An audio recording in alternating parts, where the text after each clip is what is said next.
आपको याद दिला रहा हूँ 25, 26, 27 अक्टूबर हमारा राष्ट्रवादियों का महाकुंभ, जिसमें हम हिंदू इकोसिस्टम का निर्माण करेंगे। उसके लिए हमारा जो क्राउड फंडिंग चल रहा है वो अत्यंत सफल है। आप लोगों की अनुकंपा से 63% उसमें अभी योगदान आ गया है।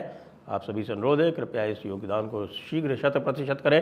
इसके लिए या तो QR स्कैन कर लें या फिर डिस्क्रिप्शन में जाके लिंक को क्लिक कर लें।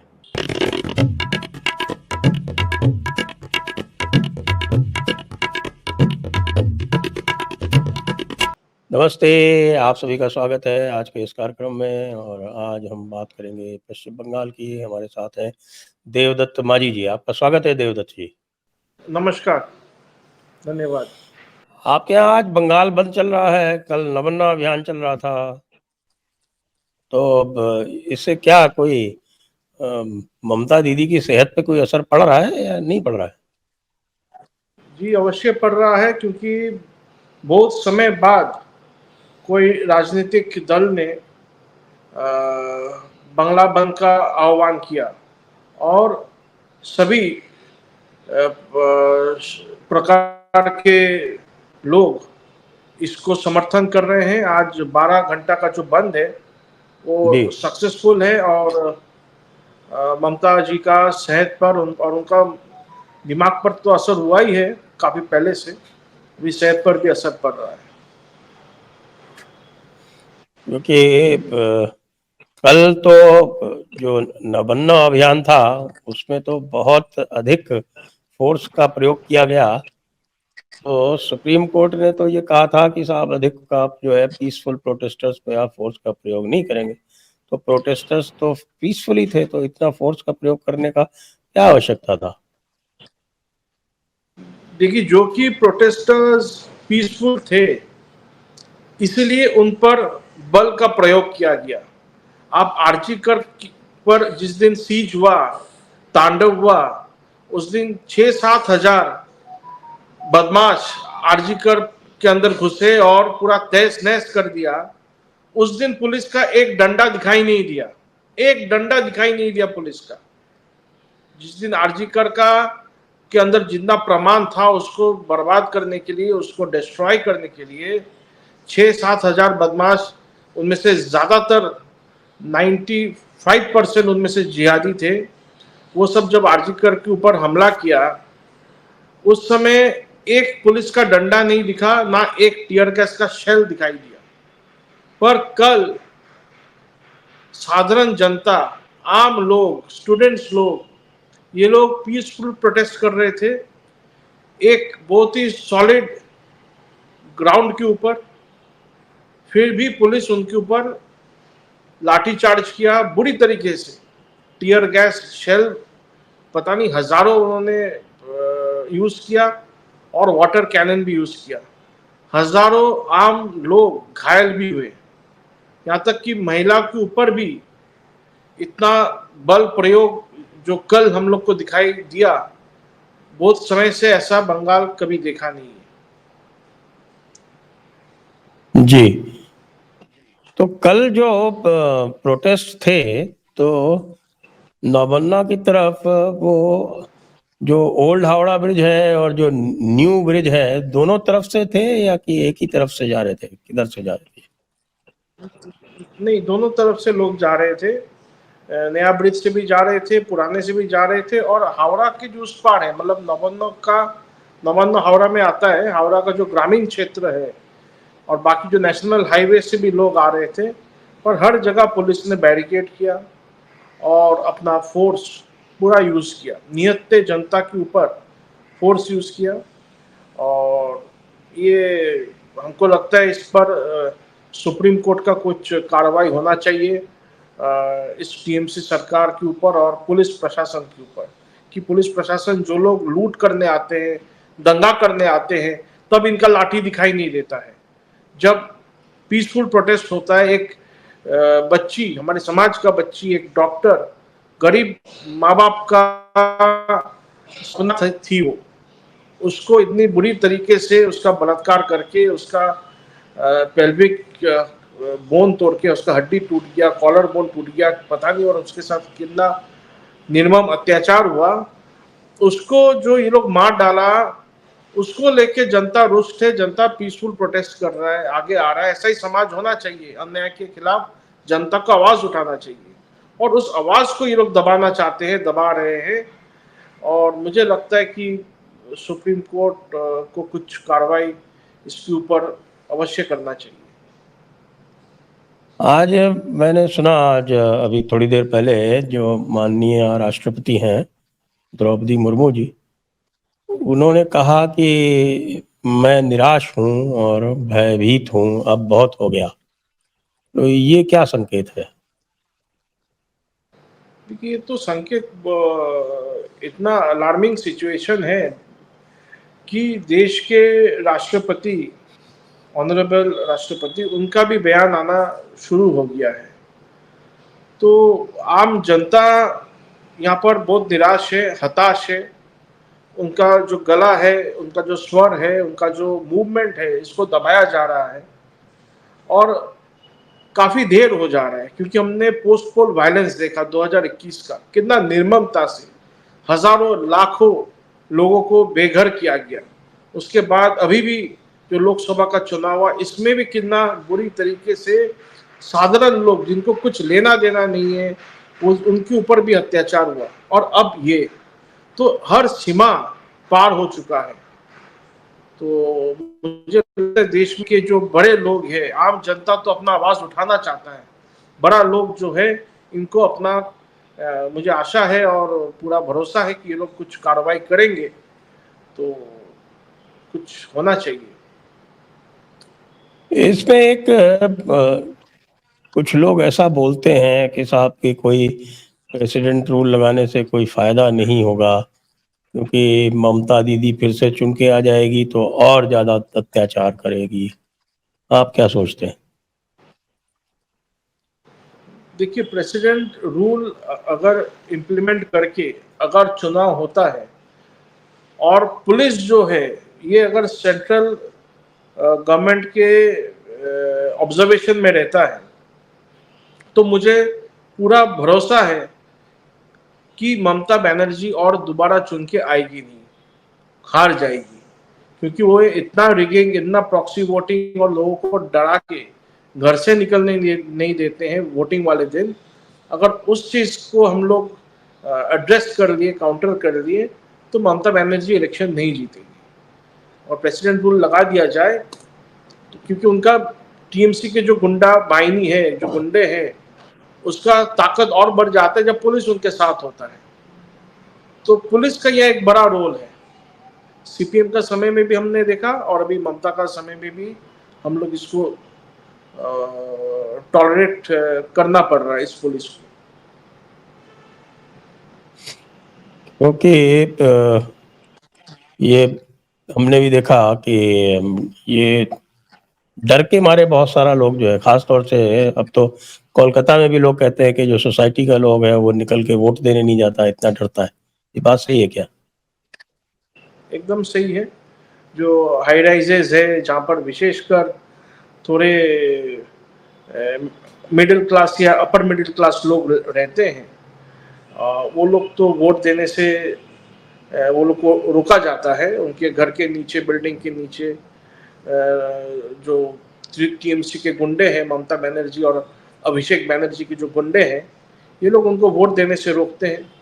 और अगर चल ये वोट दे भी देता है, तो बूथ जब रिजल्ट आता है ना, बूथ से वो लोग मिलाते हैं, इस बूथ में हम लोग को कितना वोट मिला है। तो फिर वहां पर वो क्या है, रोड बनने को नहीं देंगे, पानी का सुविधा जो है उस एरिया को मिलेगा नहीं। ऐसे बहुत टॉर्चर करते हैं यहाँ के आम जनता के ऊपर। और जनता तो उनका वो, अगर उनकी कोई प्रॉब्लम हो तो वो कहाँ जाएंगे? पुलिस के पास। पुलिस इनके साथ मिला हुआ है, जो जाता है पुलिस उसका नाम और एक्सपोज कर देता है, वो बेचारा और मुसीबत उनका बढ़ जाता है।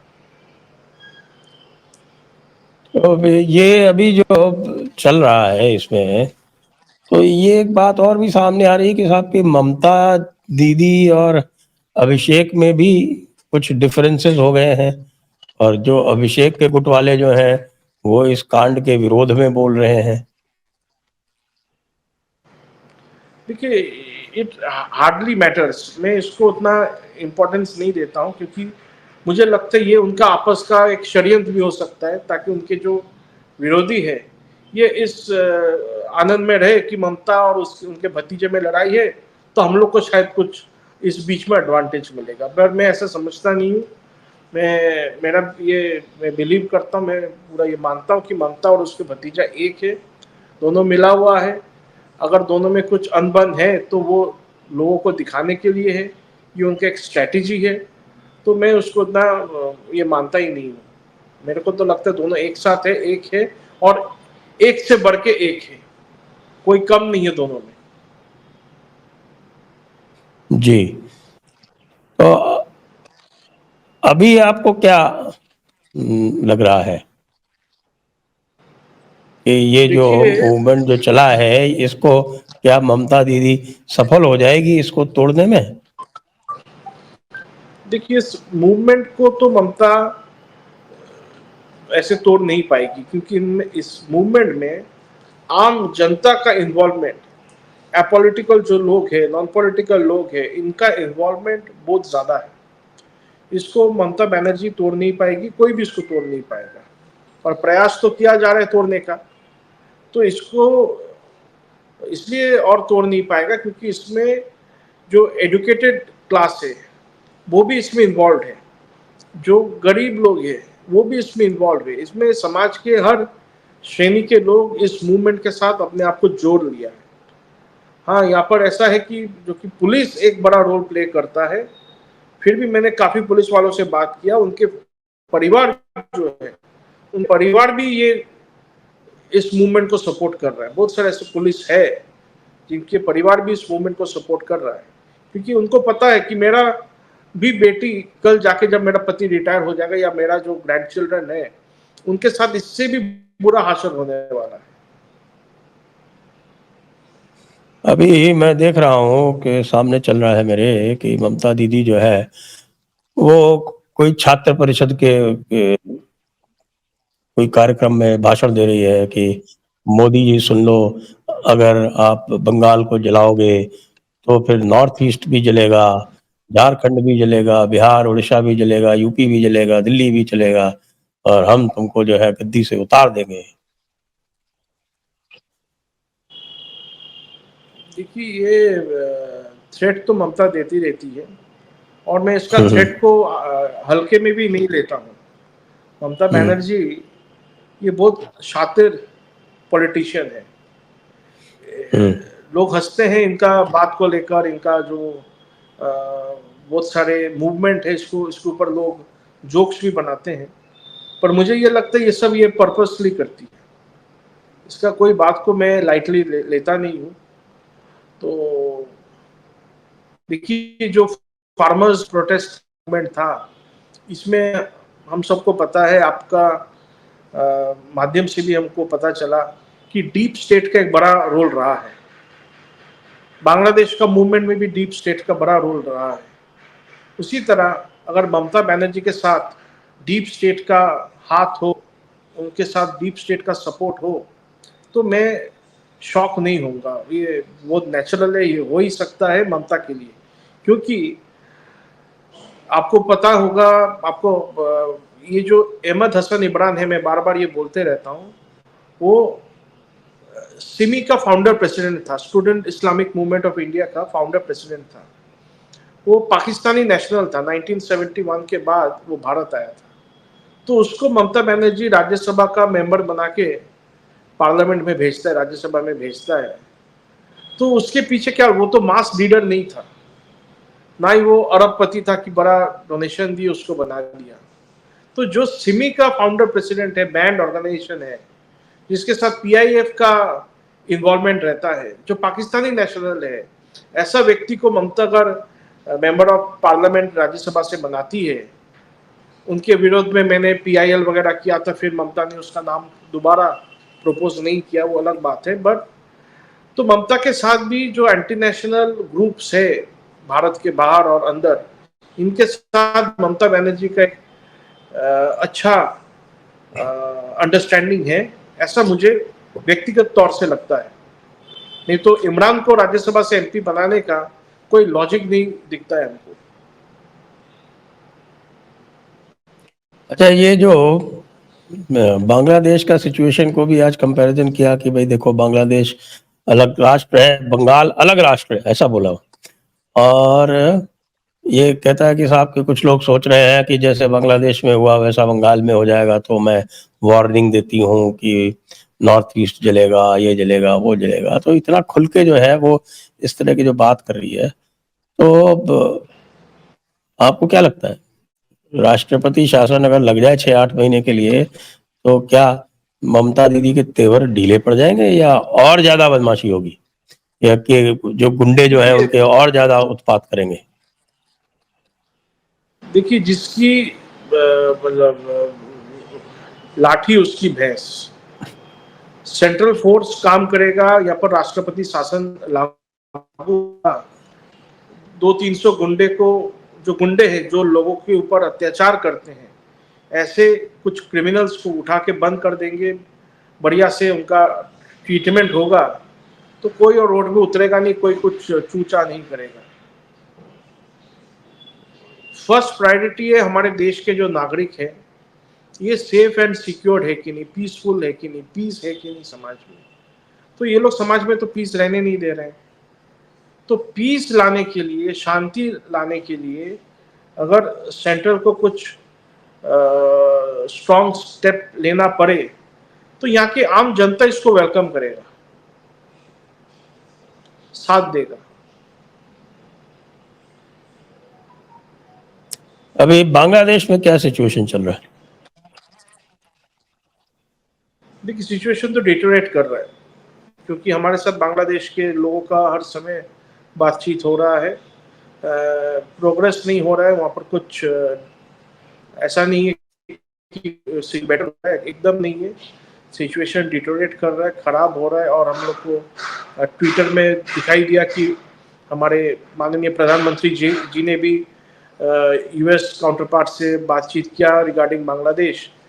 तो ये एक बहुत इम्पोर्टेंट मैसेज है और स्टेप है, क्योंकि जब तक इंटरनेशनल प्रेशर बांग्लादेश के ऊपर आएगा नहीं, तब तक बांग्लादेश के हिंदुओं को हम लोग नहीं बचा सकते, प्रोटेक्ट नहीं कर सकते।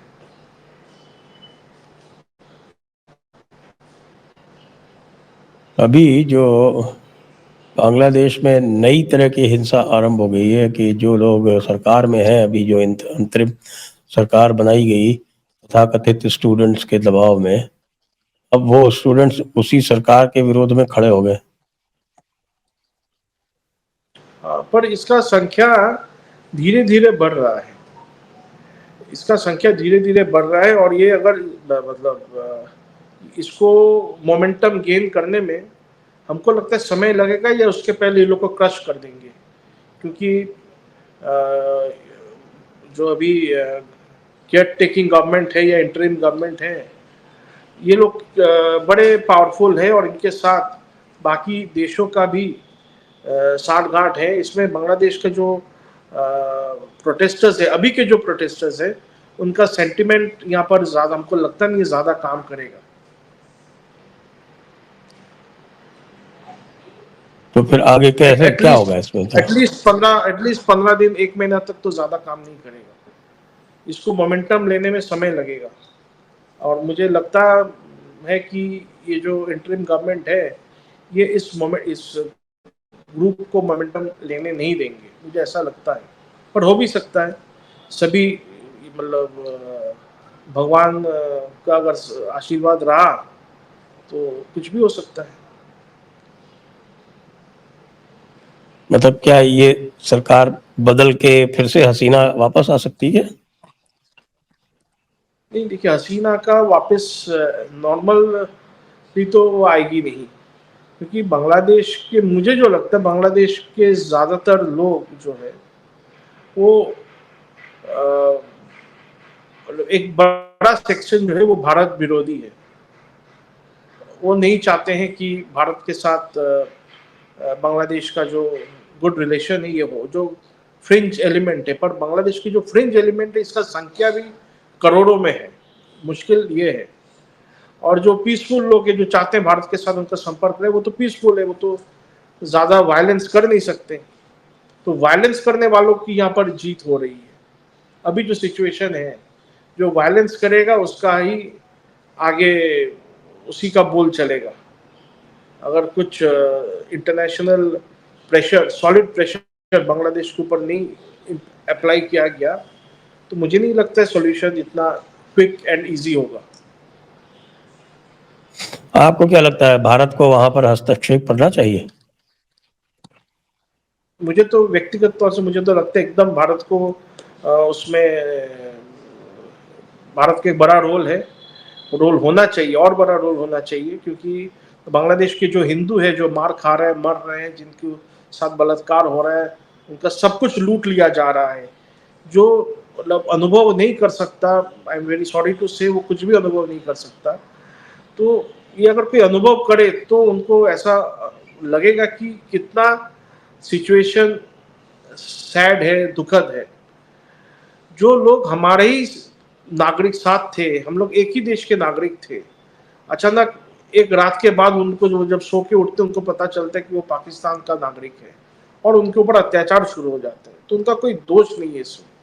वो लोग वहाँ अपना धर्म पालन कर रहे हैं, मर रहे हैं, उनको मारा जा रहा है, बड़ों के सामने, बच्चों के सामने, घर के कन्याओं को बलात्कार किया जा रहा है, गैंग रेप हो रहा है, ब्रूटली उनका मर्डर हो रहा है।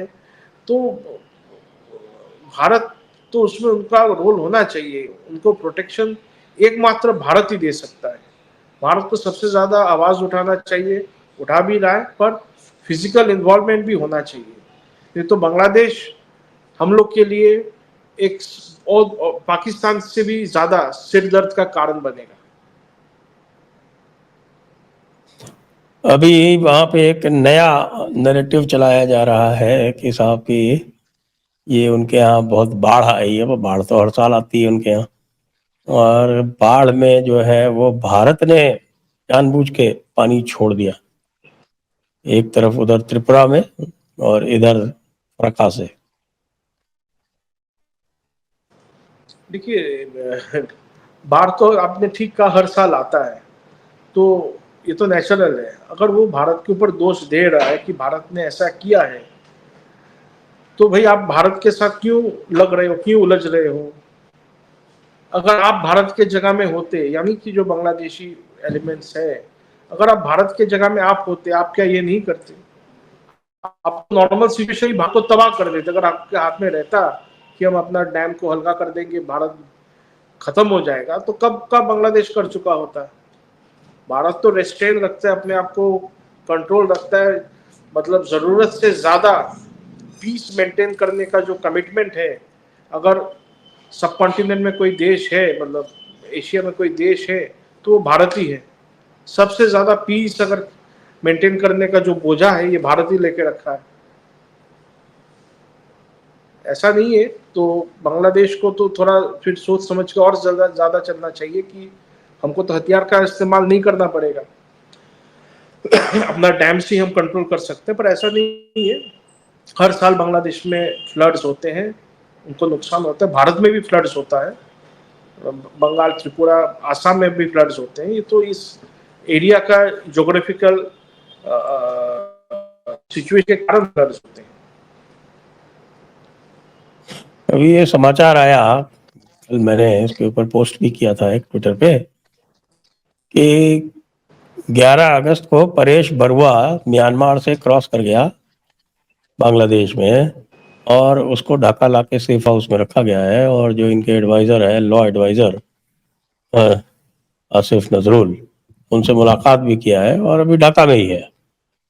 इसके अलावा अंसारुल इस्लाम का जो वहाँ के अलकायदा, AQIS जिसको बोलते हैं, अलकायदा इन दी इंडियन सब कॉन्टिनेंट, उसका जो फ्रेंचाइजी है अंसारुल इस्लाम, उसका जो हेड है जमीसुर रहमान, कुछ इस तरह से, जसलीम उर रहमान, उसको छोड़ दिया।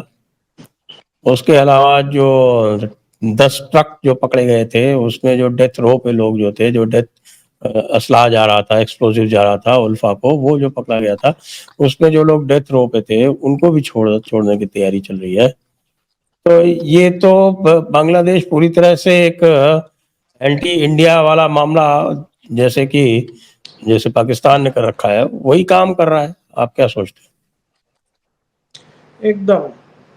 बांग्लादेश, विशेषकर अभी जो समय है, पूरा एंटी इंडिया काम करेगा। ये हसीना को डिथ्रोन हटाने का जो प्लान है और जो एग्जीक्यूशन है, बांग्लादेश हाथ में लेना केवल वो लोग का टारगेट नहीं है, उसके साथ साथ direct and specific location target Bharat है। तो भारत के जितने एंटी भारत एलिमेंट है, एंटी इंडिया एलिमेंट है भारत के अंदर और बाहर, इन सबको बहुत तरह तरह का भी मदद और हेल्प और सपोर्ट मिलना शुरू हो जाएगा। और परेश बड़ू का जहां तक बात है, जब अच्छे समय थे भारत का, जब समय आज से ज्यादा मजबूत था बांग्लादेश के साथ रिलेशन में, और म्यांमार और बाकी जो वहाँ के जो लोकेशन से, उस जगह पर भारत का पकड़ और ज्यादा मजबूत था आज से 2 महीना पहले। तो जब सिचुएशन अच्छा था, उसी समय परेश बरुआ और ये सबका एक परमानेंट सोल्यूशन होना चाहिए था। हमारे दुश्मन को हम छोड़ के रखते हैं या कुछ रहने देते हैं, तो वो एक समय ऐसा आएगा कालचक्र में कि फिर वो फिर उठ के खड़ा हो जाएगा।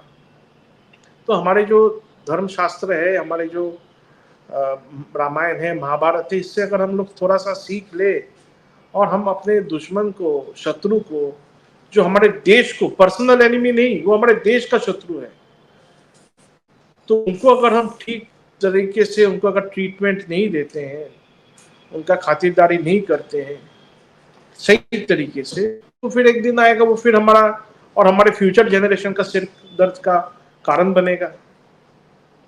आज हम उनको छोड़ देंगे, माफ कर देंगे या उनको एग्जाइल में रखेंगे, कल तो वो फिर आके हमला कर सकता है।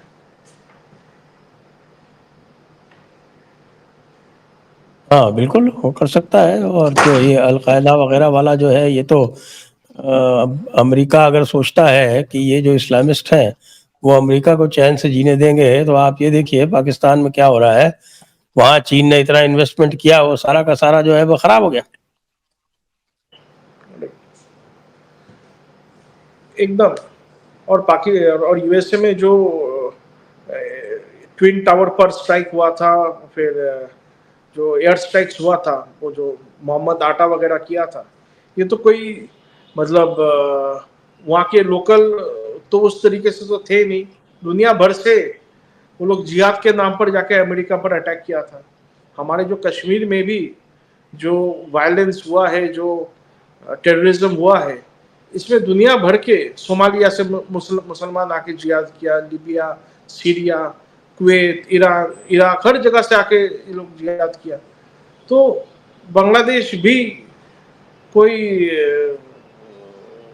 दूसरा मजहब तो फॉलो नहीं करता है। वहां पर भी मंदिर तोड़ा जाता है, आज वो लोग वहां तोड़ रहे, कल भारत में घुस के तोड़ेंगे।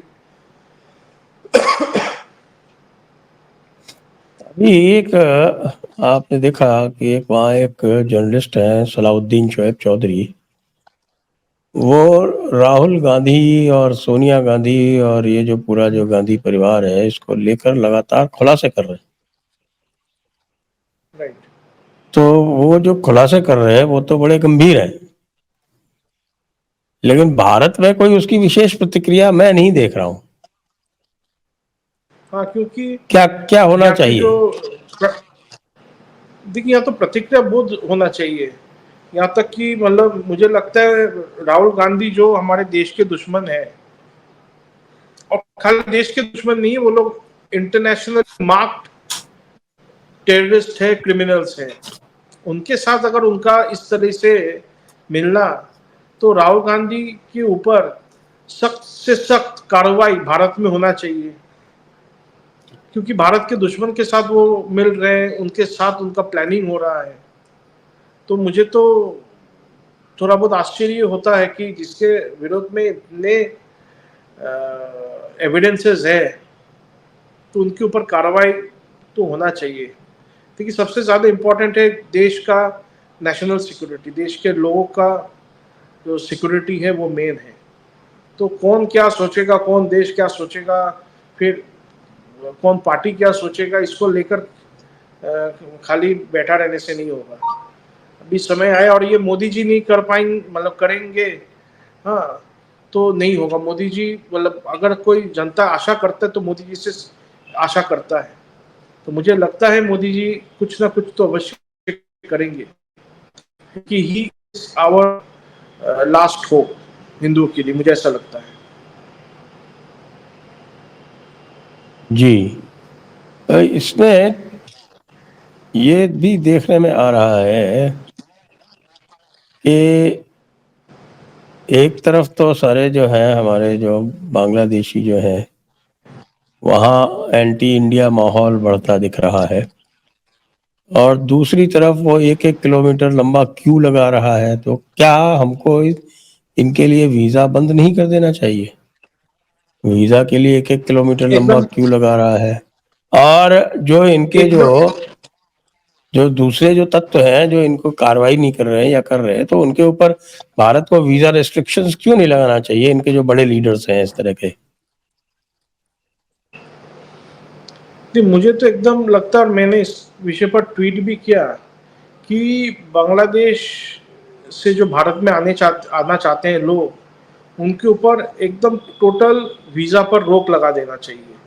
विशेषकर मेडिकल वीज़ा, टूरिस्ट वीज़ा, जो पॉलिटिकल एक्टिविस्ट हैं, सोशल एक्टिविस्ट हैं वहाँ के, जो भारत के विरोध काम कर रहे हैं, इनके ऊपर पूरा वीज़ा में इनका रोक लगना चाहिए। और साधारण जो भारतीय हैं, इनको बहुत एक्टिव होना चाहिए कि हम लोग बांग्लादेश का कोई प्रोडक्ट यूज़ नहीं करेंगे। Bangladesh is one of the largest manufacturer of garments. तो हम लोग इंश्योर करें कि गारमेंट्स जो हम ले रहे हैं, या कुछ और भी प्रोडक्ट्स मार्केट में है जो बांग्लादेश से बन के आता है, इनको टोटल हम लोग बॉयकॉट करें। या ऐसा देश जो इस समय बांग्लादेश को सपोर्ट कर रहा है, उनको भी हम टोटल बॉयकॉट करें। अगर 140 में से हम 20 करोड़ छोड़ दे रहे हैं, अगर 120 करोड़ जनता भारत का अगर एक रुख हो जाए, तो आसपास के जितने बदमाश देश है ये सब सीधा हो जाएगा। गवर्नमेंट तो बात का बात है, अगर हम साधारण भारतीय अगर एक हो जाए, तो बड़े से बड़े देश हमारे सामने घुटने टेक देंगे। जी बिल्कुल। और अभी जो आरजी कार का जो इन्वेस्टिगेशन चल रहा है सीबीआई द्वारा, उसके बारे में भी थोड़ी सी बात कर लेते हैं। उसमें क्या प्रोग्रेस है, क्या चीजें बाहर आ रही हैं, क्या पता चल रहा है? और देखिए, इसमें तो बाहर आ रही है कि जो लेडी डॉक्टर का ब्रूटल मर्डर हुआ, उसमें तो पहले आ रहा था कि एक व्यक्ति इन्वॉल्व था, उनका नाम संजय हाँ, वो रॉय संजय या रॉय। क्या है, मैं नाम भूल गया। हाँ हाँ हाँ। तो केवल तो एक व्यक्ति इन्वॉल्व था। फिर अभी रिवील हो रहा है कि नहीं, उसमें और भी लोग थे, क्योंकि सीसीटीवी में आया है कि कुछ और लोग का वहाँ पर मूवमेंट देखा गया है। तो मुझे ऐसा लगता है, मेरा कुछ फ्रेंड सर्कल भी है जो डॉक्टर्स हैं और पुलिस है, तो वहाँ से हमको जो पता चलता है कि इस कांड में कम से कम 12 से 15 लोग इन्वॉल्व थे, कम से कम।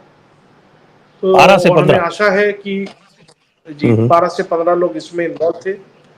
और मुझे लगता है कि और आई होप कि सीबीआई इसके जड़ तक जल्दी पहुंचे, और जो दोषी है, जितने दोषी हैं, और उन दोषियों को जो मदद कर रहे हैं, चाहे वो कोई और डॉक्टर हो या साधारण नागरिक हो या पुलिस वाला हो, मेनली पुलिस वाला, जो उन दोषियों को मदद कर रहा है, वो दोषियों को भी सबक सिखाना चाहिए, उनको भी, उनके ऊपर भी कानूनी कार्रवाई होना चाहिए।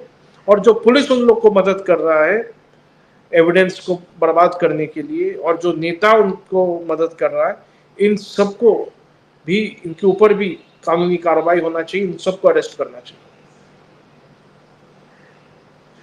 इसमें जो बात आ रही है, जैसे वो जो पहले असिस्टेंट सुपरिटेंडेंट है कोई अख्तर अली, उनका कोई बयान आया है और वो कह रहे हैं कि साहब यहाँ बड़ा भारी रैकेट था, और ख़ास तौर से वेस्ट मटेरियल जो था वो रिसाइकलिंग का, मेडिकल वेस्ट रिसाइकलिंग का, और उसके अलावा भी बहुत सी बातें आ रही हैं। उसका इन्वेस्टिगेशन तो खैर होता रहेगा, लेकिन क्या चर्चा क्या है कि ऐसा क्या हुआ कि इस लड़की का जो है इस बुरी तरह से नृशंसता से रेप करके और इसकी हत्या की गई, और इतने सारे लोग इन्वॉल्व थे जो आप कह रहे हैं? देखिए, इस लड़की को बहुत कुछ पता चल गया था। वहाँ के जो ब्लैक मार्केटिंग जो नेक्सस है, ह्यूमन ऑर्गन्स का जो ब्लैक मार्केटिंग है, फिर बहुत सारी चीज़ इनको पता चल गया था, ऐसे सुनने को आ रहा है। वहाँ के जो एडमिशन में जो घोटाला होता है, फिर डॉक्टर्स को जो इंटर्नशिप करते हैं, उनको मार्क्स लेने के लिए जो उनको कॉम्प्रोमाइज़ वगैरह करने पड़ते हैं, पैसा देकर हो या और किसी तरीके से हो, ये इनको पता चल गया था और इनको लग रहा था कि ये एक्सपोज़ कर देगी बाहर, तो इसको मार दो, इसको ख़त्म कर दो। तो बेचारी जान दे बैठी अपनी। बहुत दुखद सिचुएशन है जी, मतलब बहुत दुखद सिचुएशन है। और ऐसा केवल आरजी कर नहीं, मैं आपको बोल रहा हूँ, ऐसे बहुत सारे मेडिकल कॉलेजेस है बंगाल में जहाँ पर ऐसे काम होते हैं। अगर सीबीआई इन्वेस्टिगेशन और भी कुछ कॉलेजेस में करे, मैं आपके चैनल में फर्स्ट टाइम बोल रहा हूँ, मिदनापुर मेडिकल कॉलेज, वहाँ पर भी अगर कार्रवाई किया जाए, इन्वेस्टिगेशन किया जाए, वहाँ से भी बहुत सारे तत्व आगे आ जाएंगे। जी, आपका बहुत बहुत धन्यवाद है देवदत्त माझी जी, आप आपका भी हमारे चैनल धन्यवाद। पे आए। जय हिंद, जय भारत, वंदे मातरम। जय हिंद।